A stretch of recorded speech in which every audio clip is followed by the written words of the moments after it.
Não é possível que de 157 países do mundo, 156 estejam errados e somente o presidente do Brasil esteja certo.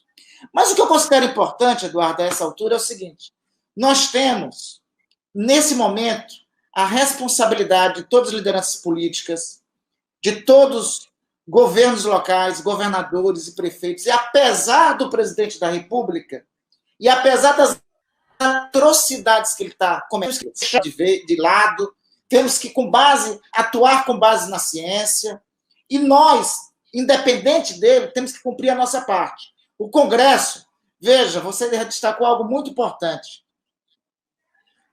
Começou a crise, primeira medida do Ministério da Economia foi salvar os bancos.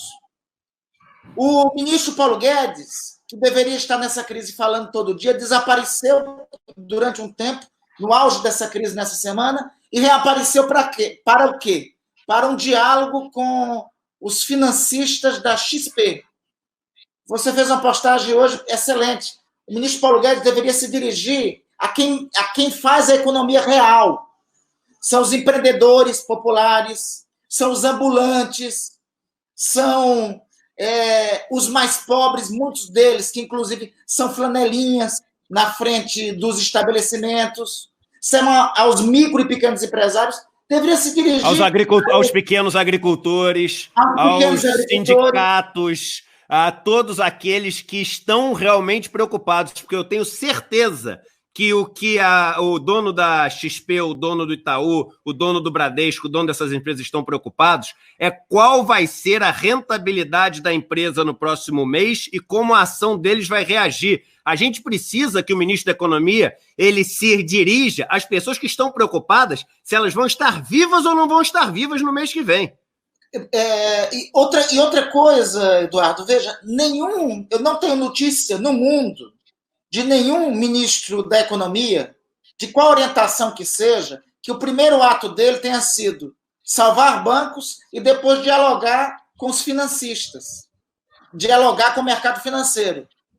A primeira medida, em regra, dos governos tem sido amparar os que mais precisam, porque amparando os que mais precisam, eles conseguem salvar a economia. Aliás, a lógica deveria ser a seguinte: primeiro salvar vidas, depois amparar os que mais precisam, os mais pobres, depois salvar as empresas. A primeira medida provisória do governo é para salvar o sistema financeiro. Hoje, para se ter uma ideia, eu queria aqui citar isso, você deve ter acompanhado a notícia que saiu, a escola de Paulo Guedes foi formado na Universidade de Chicago, celeiro das ideias do Paulo Guedes, ele faz a seguinte declaração: o Brasil deveria fazer um esforço de guerra para manter as pessoas em casa. E defende uma renda mínima. Ora, Eduardo, o governo, no começo da crise, a primeira medida provisória desse governo deveria ser, olha, aqueles que vão ficar em casa, está garantido uma renda mínima de 600, R$ 1.200.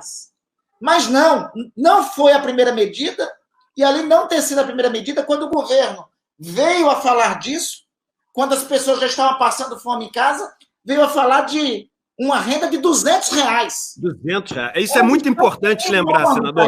Pessoas.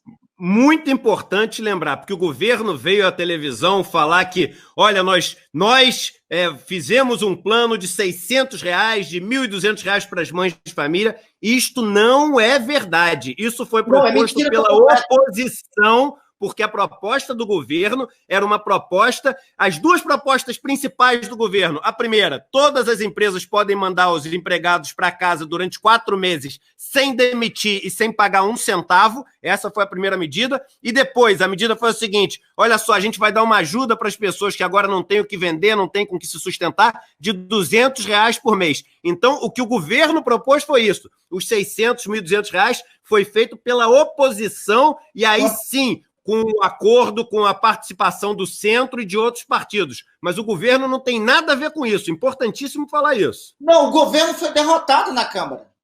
E, aliás, eu quero dizer mais. O projeto que veio da Câmara ainda não é o projeto ideal de renda mínima.